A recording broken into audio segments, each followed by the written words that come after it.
Good afternoon, everyone. I want to thank everyone for joining the Informational WebEx on the Intern and Apprentice Recruitment Act.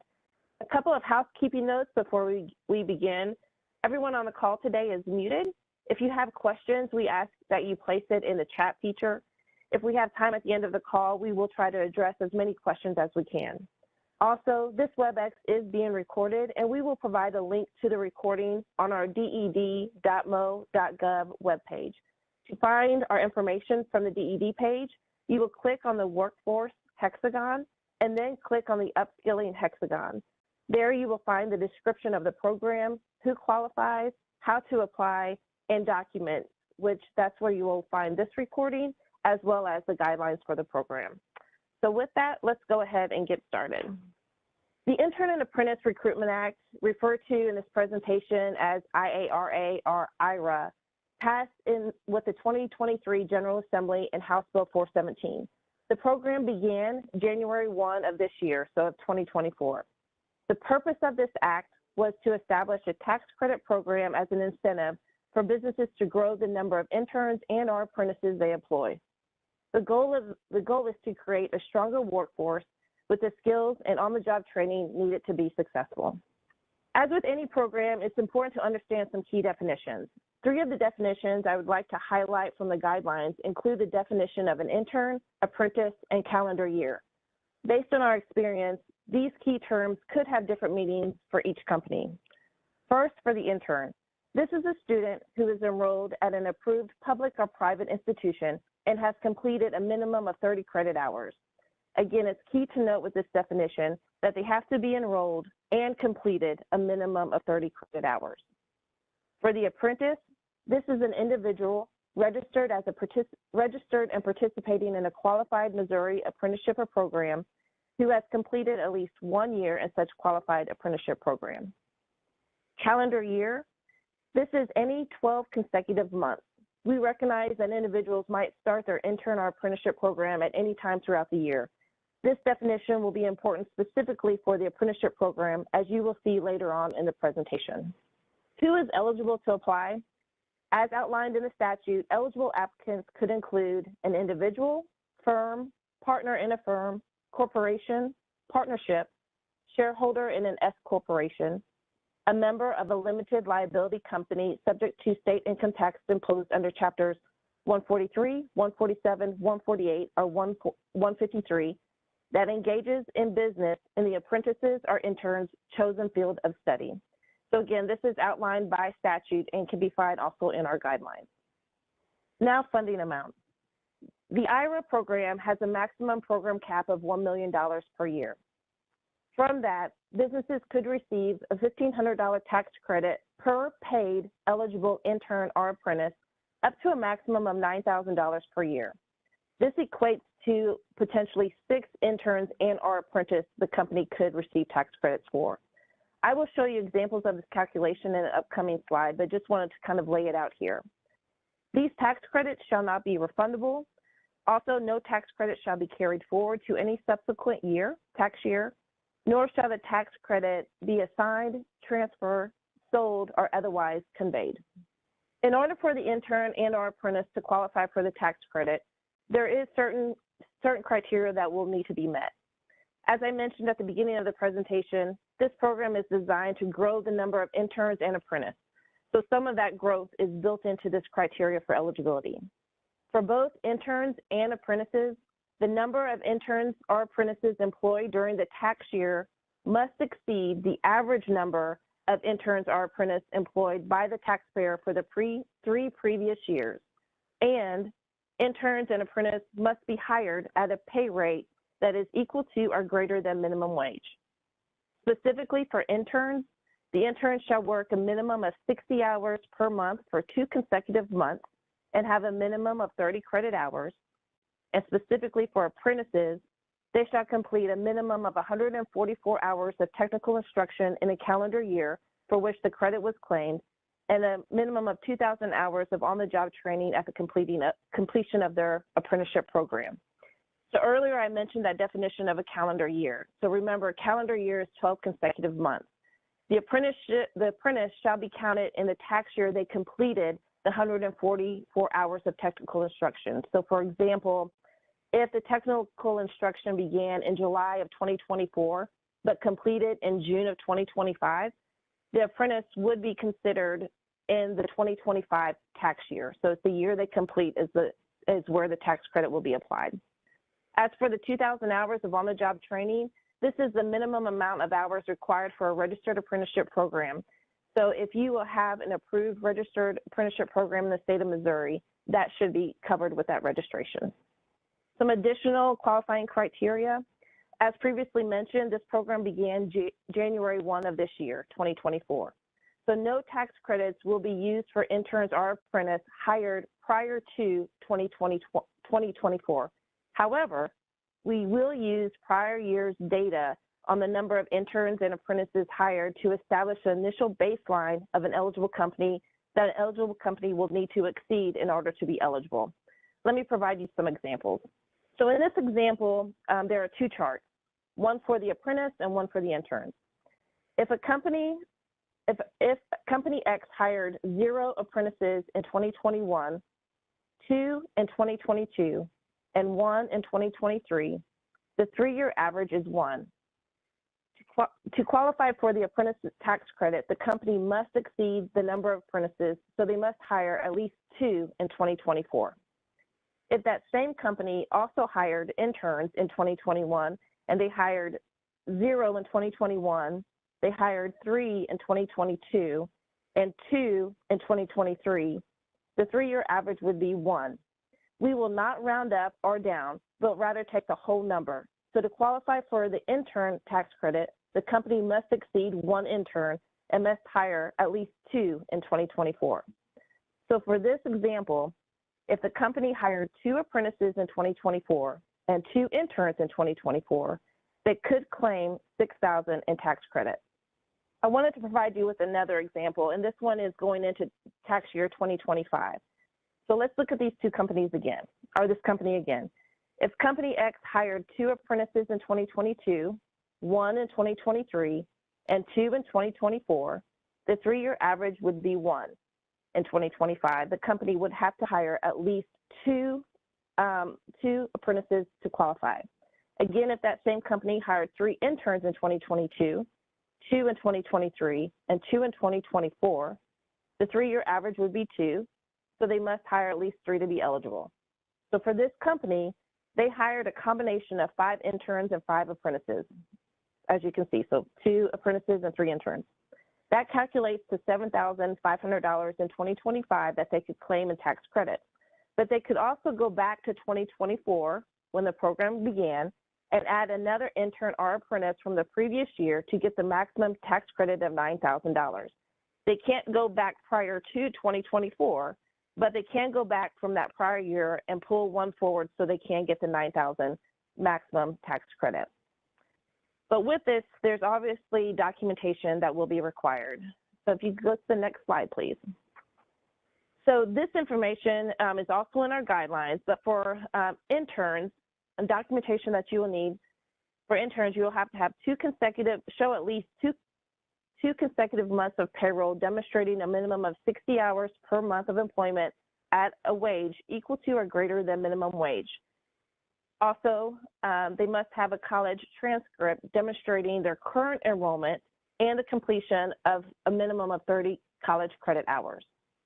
For apprentices, we will need a copy of a qualified apprenticeship certification in Missouri, verification the apprentice completed at least 1 year in the qualified apprenticeship program, and verification of 144 hours of technical instruction in the calendar year. It's important to note that, and also to get this information now at the beginning of the tax year, because your apprenticeship sponsor can access most of this verification criteria through USDOL's RAPID system.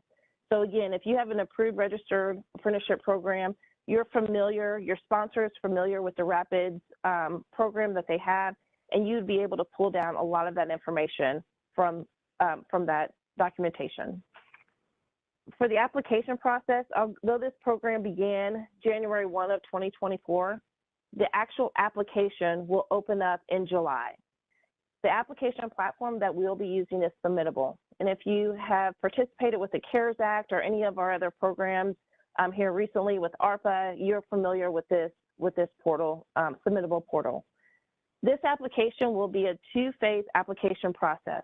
There'll be a preliminary application that will open from July 1 through November 15th, and then the full tax credit application, which will be from January 1 to February 15th. And I'll show you an example of this a little bit later on in the slide presentation.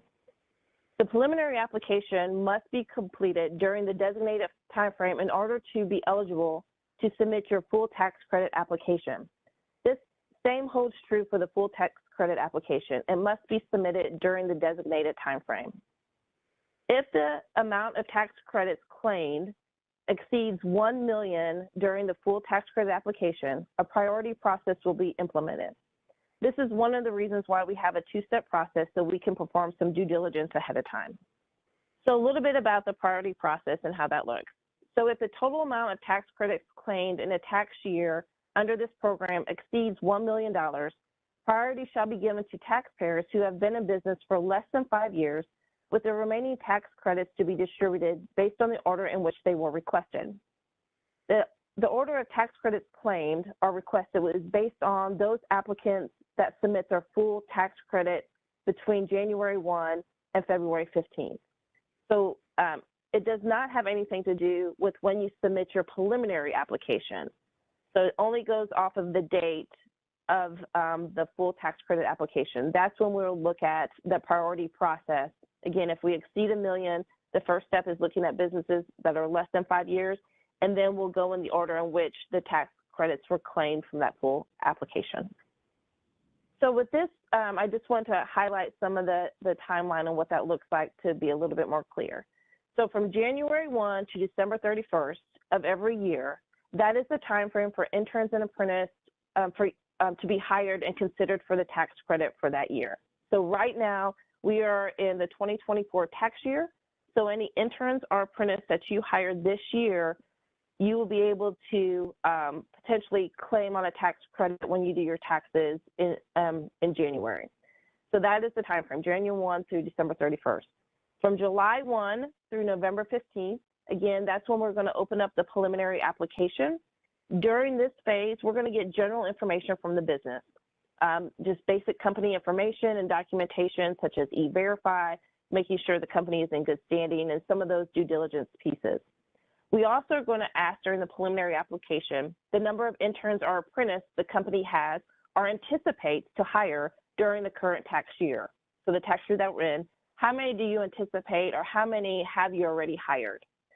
We're going to use that number to kind of help us understand where we are in the priority process. We are going to ask you on those to attest to the number of interns or apprentices hired during the previous 3 tax years, January to December. So for those tax years going back to 3 previous years, we would like for you to look again at the definitions that we gave you at the beginning of the presentation and make sure it meets that qualification of apprentice or intern.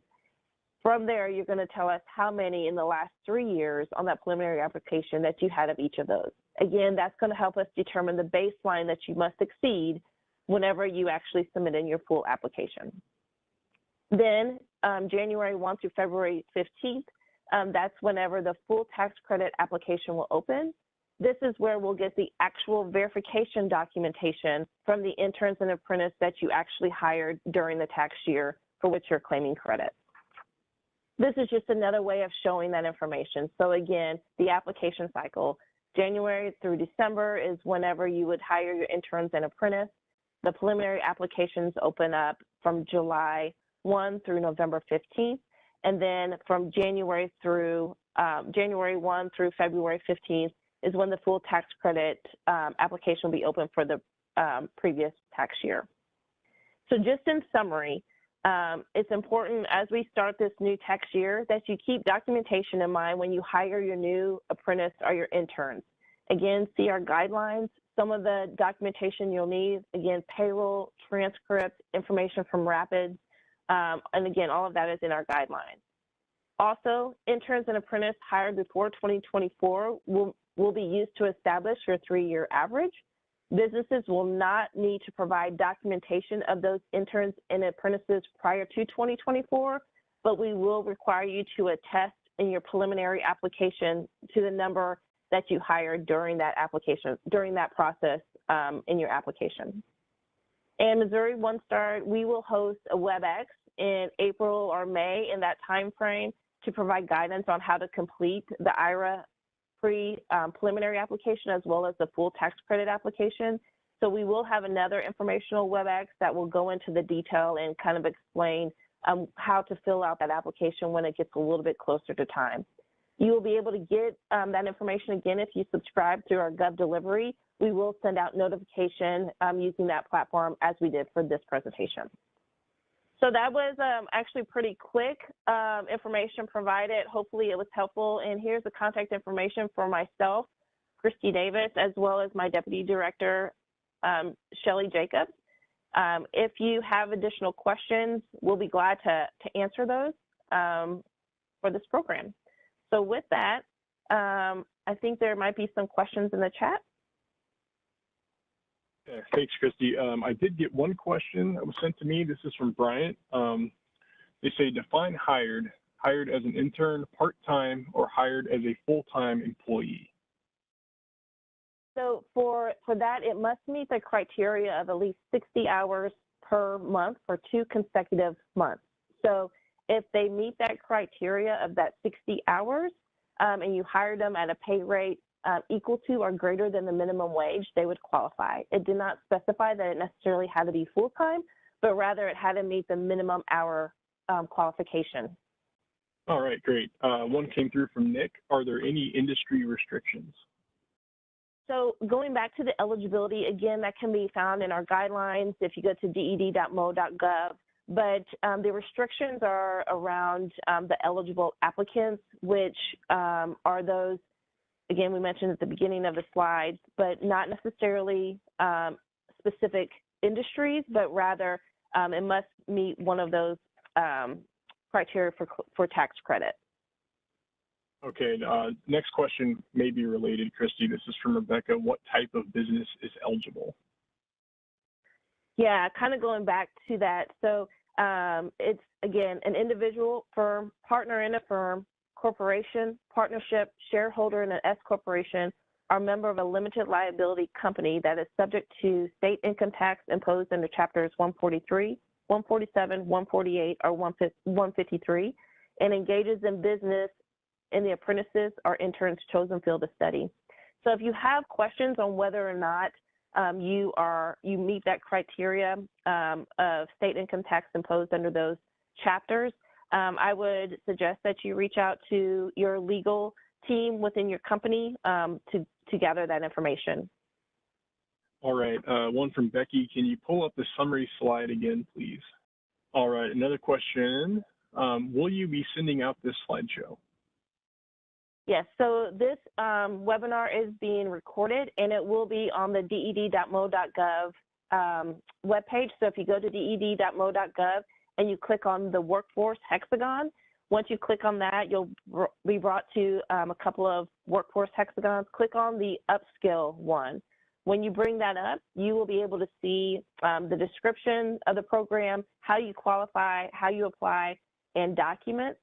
Under that document tab is where you'll find this recorded webinar as well as the guidelines for this program.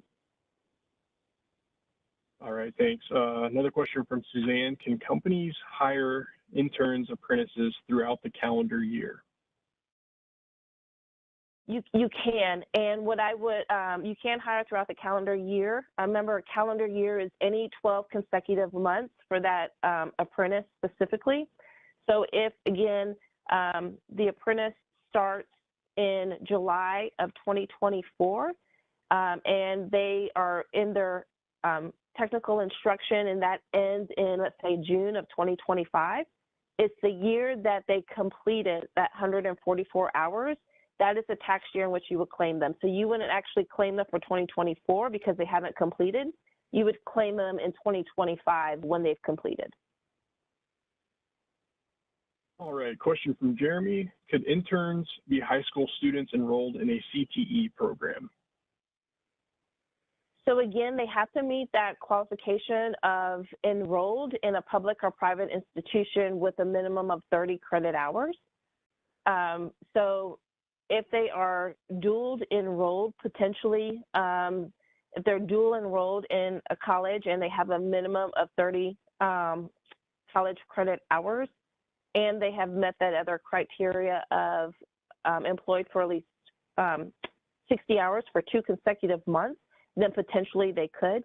But if there's more specific or additional questions around that, if you want to contact us, we'd be glad to walk through that with you. But generally speaking, it is possible for individuals to be dually enrolled.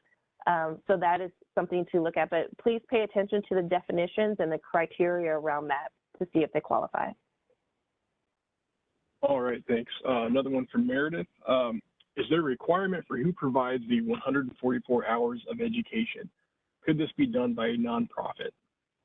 So the 144 hours of technical instruction, that should be outlined within your apprentice program. So as part of that program that's outlined and the instructions that's provided. So as long as you have that documentation of showing that instruction, the 144 hours of technical instruction, it doesn't designate who has to provide it, but that it has to be done. Again, that should be outlined within your registered apprenticeship program on how the individual is receiving that technical instruction. All right, this one's from Vicki. As we're engaging with employers and businesses, are there any flyers or marketing documents that we could provide to employers? So at this point, I don't have any formal documents to promote this, but that is something that is in progress and that we are working towards. And we will be able to provide that within the documents tab of on the DED website. It is not there yet, but that is something that we anticipate putting out. We can try to make that information more known and maybe through a Gov delivery at a later point, but I do not have that at this time, but thank you for the question, and we will get something up there in the near future.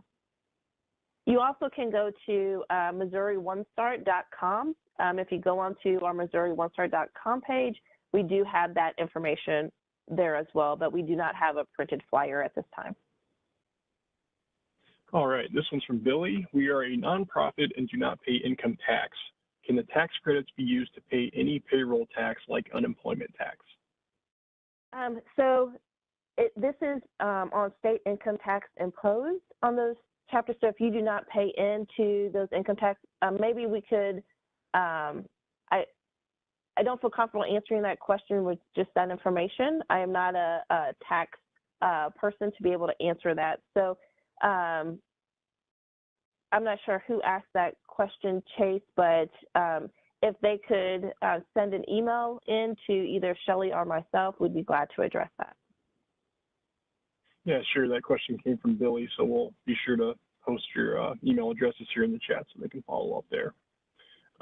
Next one is from Jonas.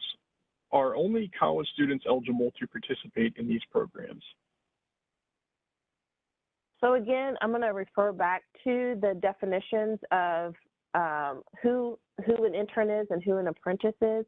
Again, it must meet that criteria of currently enrolled and a minimum of 30 college credit hours in order to be eligible.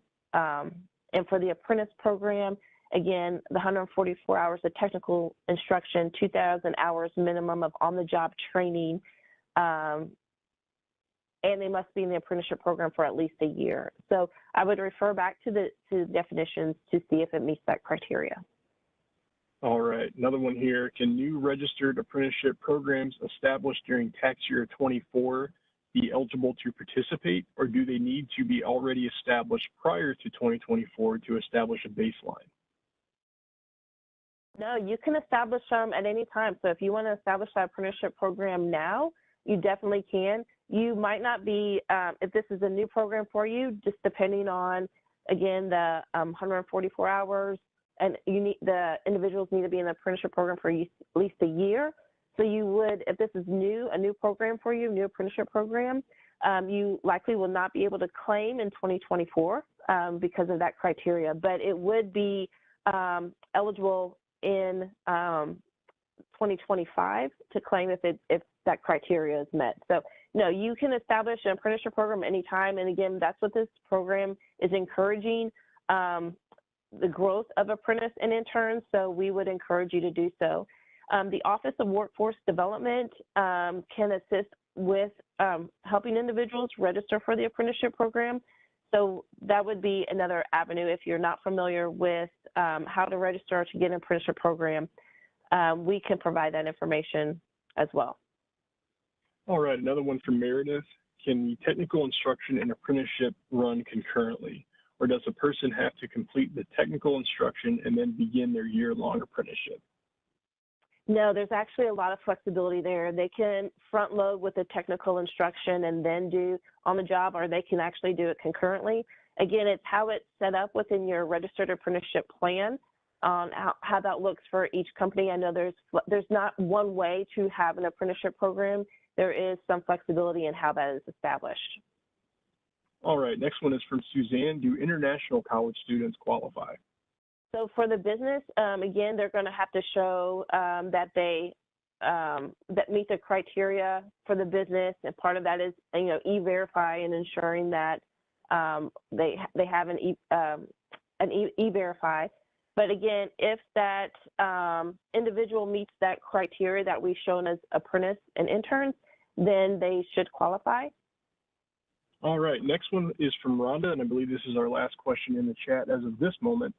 Will this program apply to students who attend a university in the state of Illinois but intern for an employer in the state of Missouri?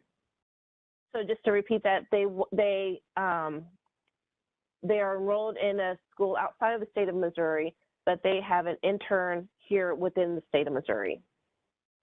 I will need to verify, but as far as the currently enrolled piece of it, I did not recall there being any stipulation on their education being currently enrolled outside of the state of Missouri in their education, as long as that intern is within the state and they have at least 30 college credit hours, that should qualify. Trace, if you could get the email address of the individual that sent that in, we can follow up to that question. Yeah, sure thing. Looks like there's one more that just came through. This is from Rita. We offer a co-op program versus summer internships. College students work full-time for us after their sophomore year for 6 months. Then they return to college to finish their degree. Would this qualify for a tax credit?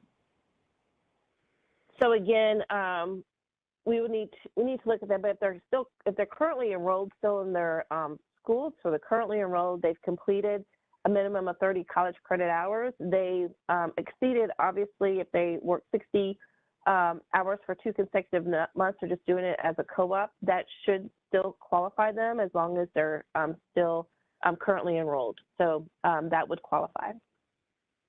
All right, another one from Bryant. Does it matter if they live or reside in the state?